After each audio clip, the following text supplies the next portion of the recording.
My boyfriend didn't just interrupt my meeting, he executed it.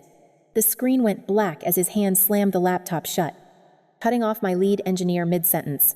I didn't flinch. I didn't gasp. I just looked up at Christopher, who was standing over me with a calm, terrifying smile. He tossed a bundle of fabric at my face. It smelled like mothballs in old attics. A vintage apron. "You are embarrassing me."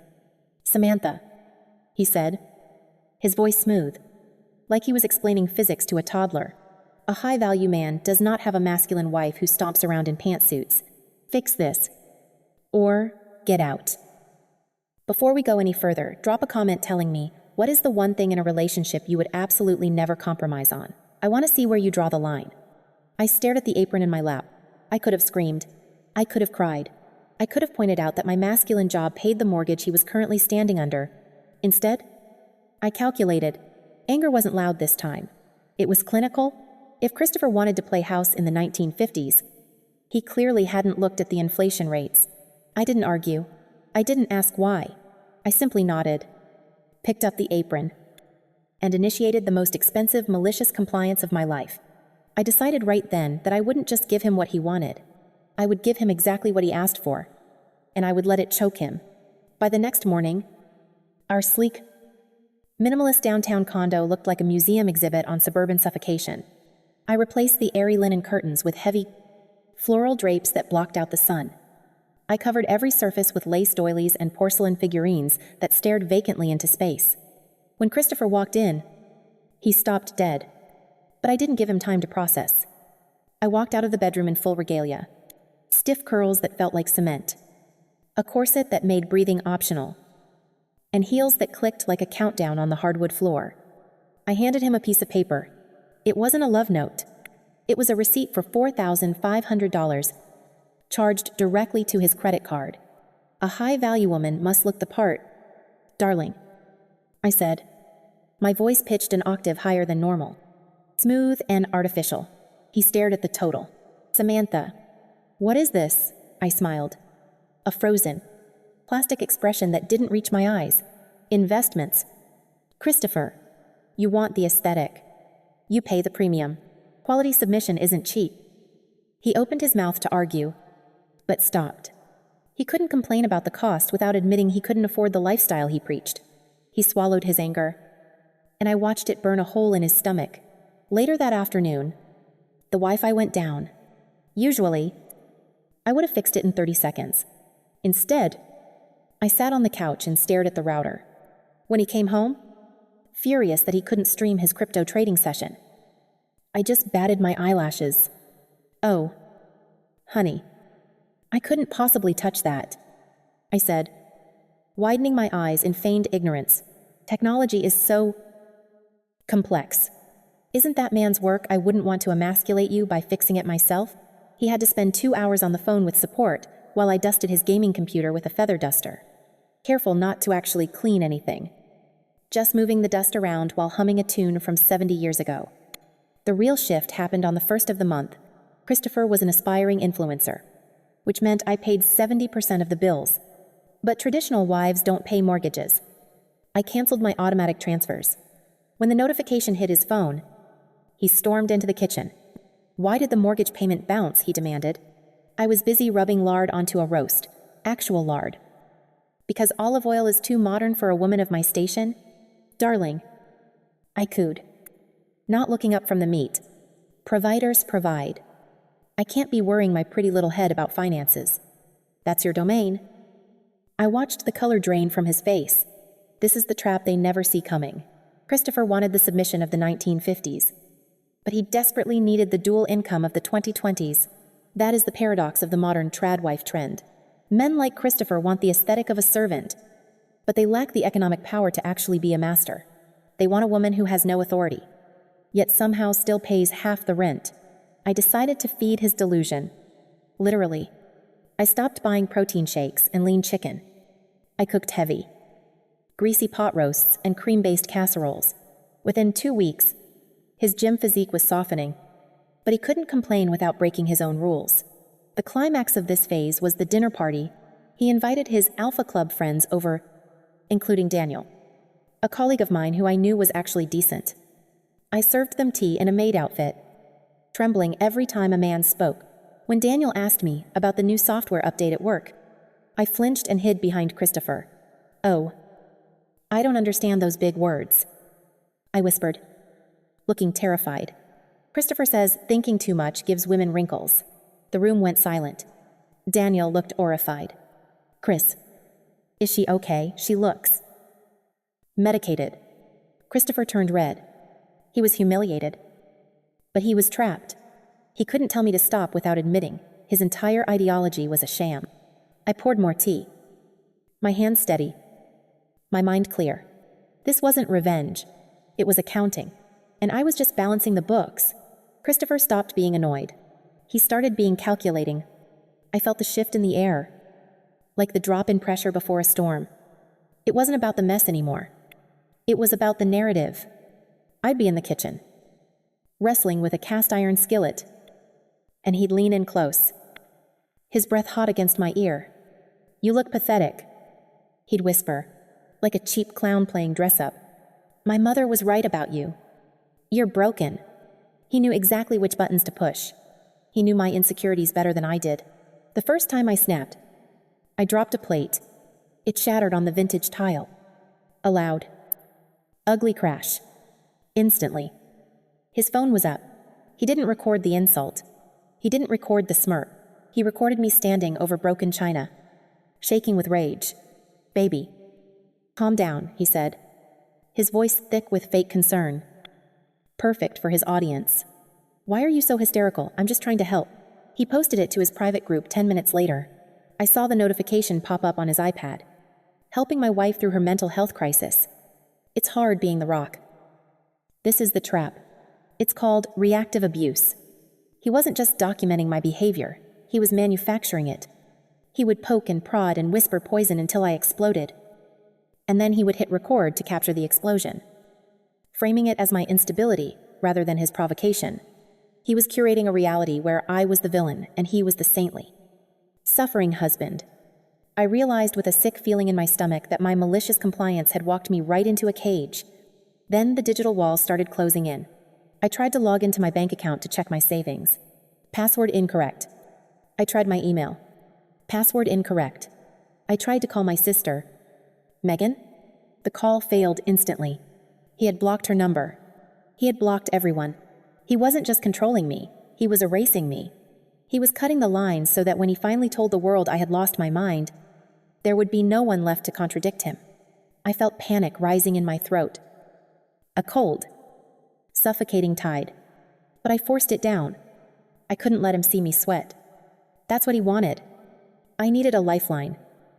Something he couldn't touch. I looked at the vintage Singer sewing machine in the corner. The heavy, useless prop I'd bought to annoy him. It was hollow inside. Late that night, while he slept, I slipped my burner phone and $15,000 in cash inside the metal casing. It was my only secret left. He thought he had trapped me in a glass cage. But he forgot one thing: glass shatters if you hit it hard enough. I found the proof on a Tuesday. Christopher was arrogant. He thought he had already won. So he left his laptop open on the kitchen island while he took a shower. I didn't hesitate. I opened it. My hands were shaking, but I forced them to steady. I clicked on a folder labeled Project Reclamation. It sounded like a home renovation. It wasn't. It was a demolition. Inside, there was a drafted power of attorney document, already filled out, citing my incapacity due to severe mental illness. He wasn't just going to leave me or embarrass me. He was planning to legally erase me. I scrolled further. There were financial spreadsheets. He had been transferring money from my savings account, my money, earned from my masculine job, into a crypto wallet under his name. The transfers were labeled Medical Support and Therapy Fund. He was building a paper trail. He was stealing my life savings and disguising it as charity for his sick wife. It was fraud on a massive scale, wrapped in the guise of traditional protection. I felt a cold clarity wash over me. This wasn't a bad relationship. It was a crime scene. The doorbell rang. I jumped, slamming the laptop shut. Christopher was still in the shower. I smoothed my apron and walked to the door. It was Megan. She didn't wait for an invitation. She pushed past me, her eyes scanning the room. taking in the heavy drapes and the stifling atmosphere. Christopher isn't decent, I said, my voice high and tight, maintaining the act. A lady doesn't receive guests unannounced. Megan grabbed my shoulders. Her grip was hard. Grounding. Cut the crap. Sam, she hissed. She reached into her pocket and slipped a folded piece of paper into my apron. We know. We're ready. I felt the paper burn against my hip. He blinked, signaling her with my eyes. A desperate plea for help masked behind a frozen smile. Christopher walked out, a towel around his waist, his face darkening when he saw her. Megan, he said, his voice cold. Samantha isn't up for visitors. She's having a difficult day. Megan stepped back, her face a mask of polite concern. I can see that, she said. I just wanted to drop off some recipes. She turned to leave, but paused at the door. I'll see you at the Sunday market. Samantha, don't forget, the Sunday market. That was the extraction point. I nodded. A tiny, almost imperceptible movement.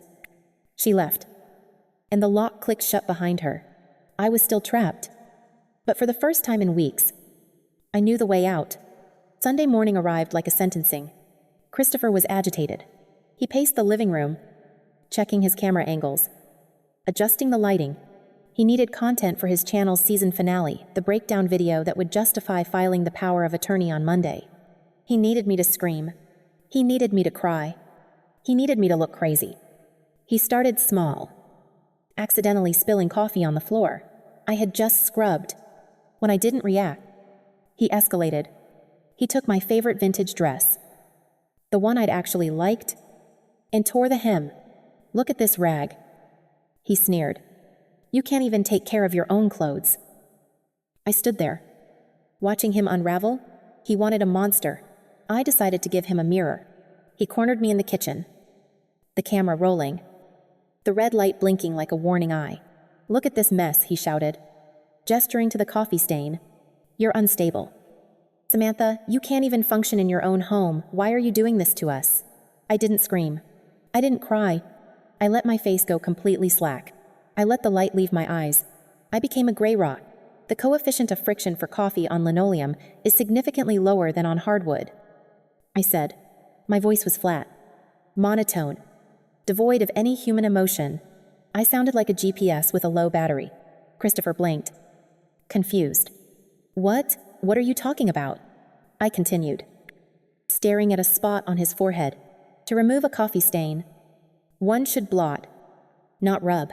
Vinegar is an effective solvent. The pH level of vinegar is approximately 2.5.